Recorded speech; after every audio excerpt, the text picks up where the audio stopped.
നല്ല മഴയില്ലായിരുന്നു അറിയുന്നത്. ഓഞ്ഞ മഴ. തോട്ടിലൊക്കെ വെള്ളം കയറിയെന്നൊക്കെ പറഞ്ഞു.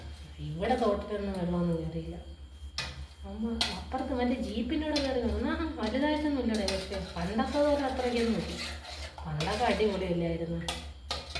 നമ്മൾ തോട് കാണാൻ പോയത്, ആറ് കാണാൻ പോയി. സൂപ്പറായിരുന്നു. മാമാടെ മോനെ ഞാനിവിടെ. നമ്മളന്ന് വീട്ടിൽ നിന്ന് എവിടെയും വിടൂല. അങ്ങനെ ഒരു ദിവസം ഞാനും അവനും കൂടെ വീട്ടിലാരും അറിയാം, ഒരു നോമ്പ് സമയമാണ് കേട്ടോ. വീട്ടിലാരും അറിയാതെ ഞാനും അവനും കൂടെ പോയി പട്ടണം ആറ് കാണാൻ പോയിട്ട് ആരുടെയൊക്കെ ചോദിച്ചു പറഞ്ഞു. ആറ് കാണാൻ മാത്രമല്ല ഉദ്ദേശം, വള്ളമുണ്ട് അവിടെ. അന്ന് കടത്തുണ്ട്. അപ്പം വള്ളത്തിൽ കയറണം. അപ്പം 5 രൂപ കൊടുത്താൽ വള്ളത്തിൽ കയറുമെന്ന് അവൻ്റെ കൂട്ടുകാരനെങ്ങാണ്ട് ആരോ പറഞ്ഞെന്ന് പറഞ്ഞു. അപ്പം ഇവനാണ് അന്ന് നമ്മളെ ലീഡർ, അല്ലെങ്കിലാണ് നമ്മളെല്ലാം ലീഡർ, നമ്മളെ നയിക്കുന്ന നായകൻ എന്നൊക്കെ പറയും. അപ്പം ഇവനും ഞാനും കൂടെ, വേറെ ആരും ഞാനും അവനും കൂടെ പോയി നടന്ന്. എൻ്റെ 5 രൂപ ഉണ്ട്, അവൻ്റെ 5 രൂപ ഉണ്ട്. അങ്ങനെ 5 രൂപ ഉണ്ട്. നമ്മൾ പോയി വഞ്ചൂര് വഞ്ചൂര് 2 വഞ്ചൂരുണ്ട്. ആലങ്കോട് വഞ്ചൂരുണ്ട്, തിരുവനന്തപുരം വഞ്ചൂരുണ്ട്. ഞാൻ പറയട്ടെ, അതിൻ്റെ തോക്കിൽ കയറി പടി വയ്ക്കില്ല കേട്ടല്ലേ, പറഞ്ഞിട്ടുണ്ട്. അങ്ങനെ പോയിട്ട് നടന്ന് പോയി ലാസ്റ്റ് 6 കണ്ടുപിടിച്ചപ്പോൾ കുറേ മുളയൊക്കെ ഉള്ളൊരു സ്ഥലം. 6 ഉണ്ട്. ആദ്യത്തെ അവിടെ വലിയൊരു വള്ളം കിടക്കണം. വള്ളത്തിലൊരു അങ്ങേര് ഇരിക്കുന്നു. അപ്പം നമ്മൾ വെച്ചിട്ട് നമ്മളെ വള്ളത്തിൽ കയറ്റി അപ്പുറത്താക്കുമെന്ന് വെച്ചു. അപ്പോൾ അങ്ങനെ നിങ്ങൾ അവിടെ ഉള്ളു. അങ്ങനെ പിന്നെ അങ്ങ് പോലീസുകാരനെ കണക്ക് കുറേ ക്വസ്റ്റ്യൻ ചെയ്തിട്ട് പറഞ്ഞു, കൊച്ചുള്ളിലൊന്നും വള്ളത്തിൽ കയറ്റാൻ പറ്റില്ല, വീട്ടിൽ നിന്ന് ആരെങ്കിലും കൊണ്ടുവന്നാൽ വള്ളത്തിൽ കയറ്റാം. അങ്ങനെ ഞാനവനൊക്കെ പോയിട്ട് വള്ളത്തിലൊക്കെ ഞങ്ങൾ തൊട്ടൊക്കെ നോക്കിയിട്ടാ ഒരാഗ്രഹം, കയറിയിട്ടില്ലല്ലോ. ഞാൻ തൊട്ടൊക്കെ നോക്കിയിട്ട് തിരിഞ്ഞ് കറങ്ങി വന്നിട്ട് സംഭവം ഒരു വയലിൻ്റെ നടുക്കുവന്ന് കിട്ടും. എങ്ങോട്ട് പോകണമെന്ന് അറിയാൻ വയ്യ. ലാസ്റ്റ് നടന്ന് എങ്ങോട്ട് പോയിട്ടും വയല് നടുക്കൊരു തോട്. ലാസ്റ്റ് ഇനി എങ്ങോട്ട് പോകുമെന്നും പറഞ്ഞ് ഒരു പിടിയില്ല. ഇങ്ങനെ നിന്ന് കുറച്ച് ദൂരം നടന്നു വന്നു. അപ്പോൾ അവൻ്റെ കൂട്ടുകാരൻ്റെ അനിയനെ കണ്ടു. അവന്മാരെല്ലാം കൂടെ ആ തോട്ടിൻ്റെ നടുക്ക് ആ വയലിൻ്റെ നടുക്ക് ഒരു വലിയ തോടുണ്ട്. ആ തോട്ടിൽ കിടന്ന് നീന്തണം. അങ്ങനെ ഞാനും ഇവനും കൂടെ അങ്ങോട്ട് വിട്ടു വന്നിട്ടേ നമുക്ക് വീട്ടിലോട്ട് പോകാൻ വഴി പറഞ്ഞു തരുമെന്ന് ചോദിച്ചേട്ടാ. അങ്ങനെ വഴി പറഞ്ഞു. അങ്ങനെ കണ്ടുപിടിച്ച് എങ്ങനെയൊക്കെ മാമീൻ്റെ വീട്ടിൻ്റെ അവിടെ എത്തി. അവിടെ എത്തിയിട്ട് അവിടെ നിന്ന് നടന്ന് വീടെത്തിയപ്പോൾ വീട്ടിൻ്റെ മുമ്പിൽ ഒരു ലോഡ് ആൾക്കാർ. എന്നെ ഇവനെയും കണ്ടില്ലെന്നും പറഞ്ഞു. നാട് നീളെ ഇവനെ കാണാനില്ല. അങ്ങനെ അവിടെ ചെന്നിട്ട് ഭാഗ്യത്തിന് എനിക്ക് അടി കിട്ടിയില്ല, അവൻ അടി കിട്ടി. പാവം മാമാടെ ഇഷ്ടം പോലെ കിട്ടി, ചെവിക്കല്ലൊക്കെ കിട്ടി. എന്നിട്ട് ലാസ്റ്റ് പറഞ്ഞുണ്ടാക്കി ഞാനും അവനും കൂടെ ഒളിച്ചോടിയിരുന്നു. ഞാൻ 5ാം ക്ലാസ്സിലും അവൻ 7ലും പഠിക്കുന്നു. അപ്പം ഞാനും അവനും കൂടെ ഒളിച്ചോടിയിരുന്നു. അങ്ങനെ എന്നെ അവനെയും കൂടെ കല്യാണം കഴിപ്പിക്കാന്നൊക്കെ പറഞ്ഞു. പക്ഷെ ഞാൻ പറഞ്ഞു, ഞാനും അവനും പറഞ്ഞു, നമുക്കതിലൊന്നും താല്പര്യമില്ല. അതെല്ലാം കഴിഞ്ഞിട്ട് ഇവൻ ഭയങ്കര ഡാവ് ഉറക്കണവനാണ് കേട്ടാണ്. ഇവൻ എന്തെങ്കിലും അറിയാമോ, ഞാനുണ്ട്, അവൻ്റെ അനിയനുണ്ട്, എൻ്റെ അനിയനുണ്ട്, നമ്മളെല്ലാവരും കൂടെ ഒരു ഗ്യാങ്ങാണ്. അപ്പുറത്തൊരു ചേട്ടനുണ്ട്. അപ്പോൾ താഴെ ഇവരെ വീടിൻ്റെ തൊട്ട് താഴെ തന്നെ ഒരു തോടുണ്ട് കേട്ടോ.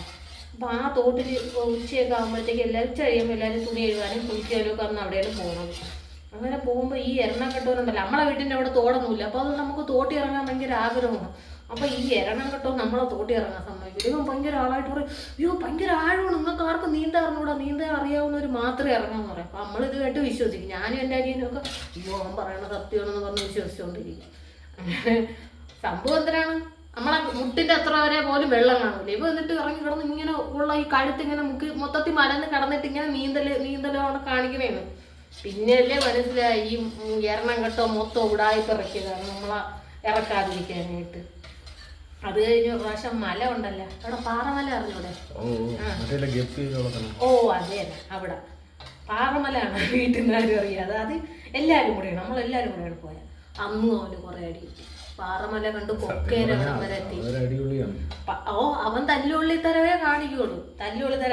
അതെല്ലാം കഴിഞ്ഞാണ് ഈ എരണം കെട്ട എന്നെ കൊണ്ടുപോയി പറഞ്ഞാവിൻ്റെ മണ്ടേ കയറ്റി. അന്ന് ഞാനും ഇവനും മാത്രമേ ഉള്ളൂ കേട്ടാ. ബാക്കിയുള്ളവന്മാരും ഇല്ല. അന്നാണ് ഞാൻ പറഞ്ഞില്ലേ ഒരു പ്രാവശ്യം നമ്മളവിടെ എല്ലാം ആക്രി ഇറക്കിയിട്ടിട്ട് അന്നില്ല മറ്റേ 2.5 രൂപയുടെ ഇതുണ്ടല്ല, ഡ്രിങ്ക്സ് കവറിൽ കിട്ടും. മറ്റേ നല്ല ടേസ്റ്റാണ് അത്. ആ ടേസ്റ്റൊന്നും ഇപ്പം ഇല്ല. അത് മേടിക്കാൻ വേണ്ടി നമ്മൾ ആക്രിയൊക്കെ പറക്കിയൊക്കെ വിൽക്കുമായിരുന്നു. അന്ന് ആക്രിക്കാരന്മാർ അവില് കപ്പലൻ്റെയൊക്കെയാണ് പറഞ്ഞാൽ ആക്രി കറങ്ങി കൊടുക്കുന്നത്. അങ്ങനെ ഒരു പ്രാവശ്യം ആക്രിക്കാരന്മാർ വന്നപ്പോൾ നമ്മളതിൽ ആക്രി കൊടുക്കാനില്ല. എത്രയെന്നറിയാമോ, അവന്മാർ താഴെ ഇറങ്ങി പോയ സമയത്ത് നമ്മൾ അവന്മാരെ വണ്ടി പോയി ആക്രി ഇറക്കിണ്ടോന്ന്. എന്നിട്ട് അവന്മാർക്ക് തന്നെ കൊടുത്തിട്ട് അന്ന് പൈസ മേടിച്ച് പൈസ മേടിച്ചിട്ട് അന്ന് മറ്റേ ഇല്ല പെപ്സി ഉണ്ടല്ലോ സോഡാ കുപ്പിയിൽ 2 കോള അത് തന്നെ അത് മേടിച്ച് അതുപോലെ തൊട്ട് വീട്ടിൻ്റെ പുറകിൽ പറയാറുണ്ട് അതിനകത്ത് കയറി 4 പറഞ്ഞാണ്ട് എടുക്കുമ്പോൾ 2 രൂപ കിട്ടും. അതിന് മറ്റേ പുളിമുട്ടായി അത് ഇതൊക്കെ മേടിക്കും, ഭയങ്കര രസമായിരുന്നു. അത് കഴിഞ്ഞിട്ടാണ് ഈ എറണംകെട്ടോ ഈ ആക്രിക്കാരൻ്റെ അതെല്ലാം പറഞ്ഞു കൊടുത്ത് നമ്മൾ സാധനം മേടിച്ച് മരത്തിൻ്റെ ഉണ്ടേ കയറി ഇന്ന് തിന്നാൻ വേണ്ടി ഇവൻ്റെ ഞാനും കൂടെ ആരും കാണാതാ ഞാനും ഇവനും കൂടെ പറഞ്ഞവനുണ്ട്. ഇപ്പം ഇവ ഷൂ എന്ന് പറഞ്ഞ കുരങ്ങന്മാർ കയറണോലെ കയറി ഒന്ന് പോവേണ്. ഞാനും അവൻ്റെ പുറകെ വയ്യ കയറിയാണ്. കയറിയിട്ട് ലാസ്റ്റ് ഉച്ചി മണ്ടയിലെത്തിയിട്ട് ഇവൻ ചവിട്ടല്ലേ എന്ന് പറഞ്ഞ് ഞാൻ ചവിട്ടി ഉണക്ക കമ്പിൽ. ഞാൻ ദേ സ്പോട്ടിൽ താഴെ. ഈ ഇടത് കൈ മൊത്തത്തിൽ ഒടിഞ്ഞ് ഇവിടെ ഒരു പൊട്ടൽ, ഇവിടെ പൊട്ടൽ. ഈ കൈ ഭാഗ്യത്തിന് ചാണാത്തി ഇടിച്ചതുകൊണ്ട് ഒടിഞ്ഞില്ല.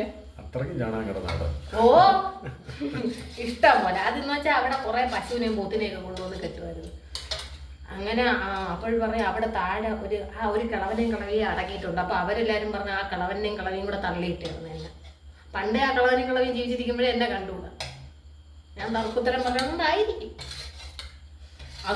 എന്നിട്ട് എന്റെ കൈ ഒടിഞ്ഞ് എനിക്ക് കൈ അനക്കാൻ വയ്യ. എന്നിട്ട് ഈ എറണംകെട്ടോ എൻ്റെ അടുത്ത് പറയല്ലേ ആ കൈ പൊക്കിയിടുക, ആ ഫാനിലോട്ട് കയറ് തൂക്കിയിട്, കൈ പൊക്കിയിടാന്ന് അങ്ങനെ പറഞ്ഞ മോനാണ്. ലാസ്റ്റ് പിന്നെ വാപ്പ വന്ന് എന്നെ എടുത്ത് തോളിയിട്ട് ചിറയൻകീഴ് ആശുപത്രിയിൽ കൊണ്ടുപോയി. അന്ന് ഉമ്മാടെ വാപ്പ സീരിയസ് ആയിട്ട് ചിറയൻകീഴ് കിടക്കുകയും ഉമ്മായൊക്കെ അവിടെ നിൽക്കുകയും. അങ്ങനെ അവിടെ കൊണ്ടുപോയി കൈ പ്ലാസ്റ്റർ ഇട്ട് 3 പൊട്ടൽ. അതിനുശേഷം എന്നെ അവൻ്റെ കൂടെ എവിടെയും വിടൂല. ഞാൻ എന്തോ ചെയ്യും? ഞാൻ ഇത്രയൊക്കെ കുരുത്തക്കേടുകളെ ചെയ്തിട്ടുള്ളൂ. ഞാൻ ചെയ്യണ കുരുത്തക്കേടാണ് ഇതൊക്കെ. ഒരു പാപം ഇപ്പൊ ഞാൻ എന്തൊരു കുരുത്തക്കേട് കാണിക്കുന്നു. ഞാൻ ഡീസന്റ്. ഞാൻ സ്കൂളിൽ പഠിക്കുമ്പോഴാ പക്ക ഡീസന്റ്. ഗേൾസിലാണ് ഞാൻ പഠിച്ചത്. അവിടെ ഞാൻ സേവനകാര്യത്തിന് ചെറുതായിട്ട് എൻ്റെ കൂടെ ഉടക്കാൻ വന്ന പെണ്ണിൻ്റെ തലയിൽ ചെറുതായിട്ട് കമ്പി എടുത്താൽ ഇട്ട് കൊടുത്തു. ഞാൻ അത്ര മാത്രമേ ഞാൻ ചെയ്തോളൂ, വേറൊന്നും ഞാൻ ചെയ്തില്ല. നീ പറ ഞാൻ പാവമല്ലേ? പാവമല്ലേ ഞാൻ? പഞ്ചപാവം ഞാൻ. എന്നെ തന്നെ നിങ്ങൾ ഇങ്ങനെയൊക്കെ പറയാൻ കൊള്ളാവോ? എന്നെ കണക്ക് പാവം ആരുണ്ട്? നേരെ പറയണ ഞാൻ പൈങ്കിരിയാണെന്ന്. പാവനെ എന്നെ തന്നെ പറയണം ഇങ്ങനെ.